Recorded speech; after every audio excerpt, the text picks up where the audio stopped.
What's up, people from the internet? This is Sas and Calbs again with another adventure. At ngayon, samahan nyo naman kami mag-camping sa H&B Nature Camp sa Magdalena, Laguna.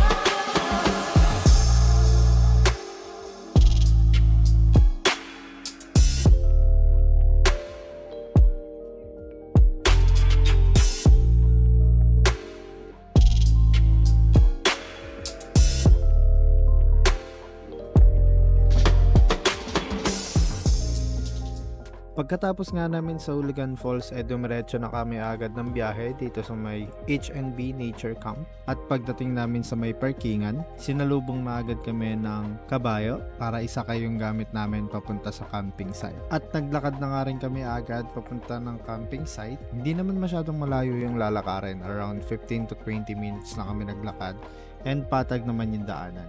Pagdating nga namin, kinuha lang namin yung gamit namin sa may kabayo at agad-agad naman kami nagtayo na ng tent dahil medyo pagabi na.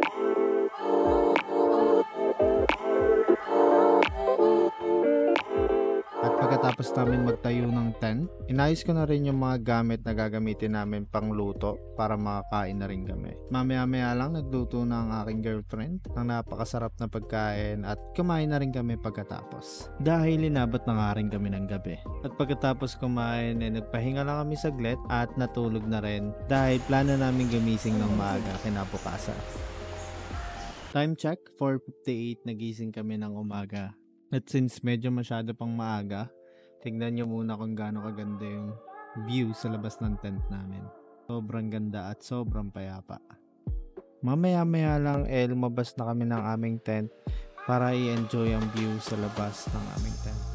Ang sarap lang din talaga tumambay sa tabi ng ilog, lalo na sa umaga.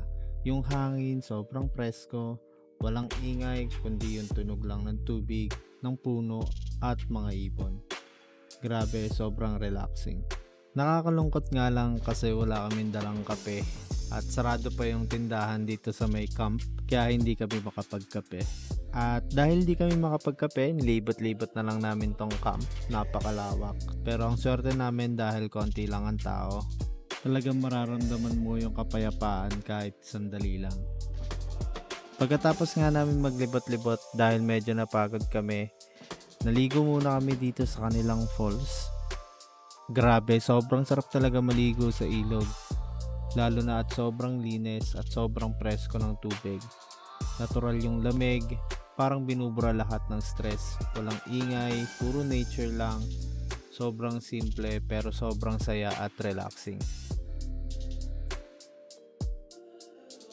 Pagkatapos nga naming maligo, bumili na ako ng kakainin namin at niluto na rin namin para makapag-almusal na kami.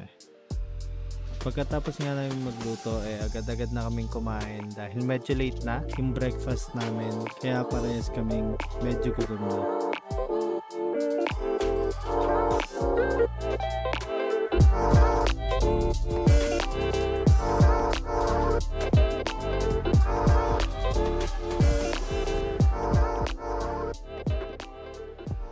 Pagkatapos nga namin kumain, nagpahinga lang kami saglit at maya-maya naman pinuntahan namin yung isa pang pwedeng paliguan na ilog. Grabe, sobrang payapa, wala talagang ibang tao kundi kami lang. Kaya feeling namin, nirentahan namin itong buong camp. Kaya kung hanap mo ay lugar na sobrang tahimik at nakaka-relax, pumunta ka na dito. Sobrang kalmado ng paligid, walang masyadong tao, malinis ang hangin, perfect siya kung gusto mo lang mag-unplug, mag-reflect, or chill lang with nature, walang pressure, walang ingay, just peace and good vibes. Pagkatapos namin maligo, nagpanlaw na rin kami dahil kailangan na rin namin umuwi at mahirap nang maabutan ng gabi sa daan. At hanggang dito na lang itong video na to, and see you guys on our next adventure kung saan man tayo dalhin ng ating tadhana.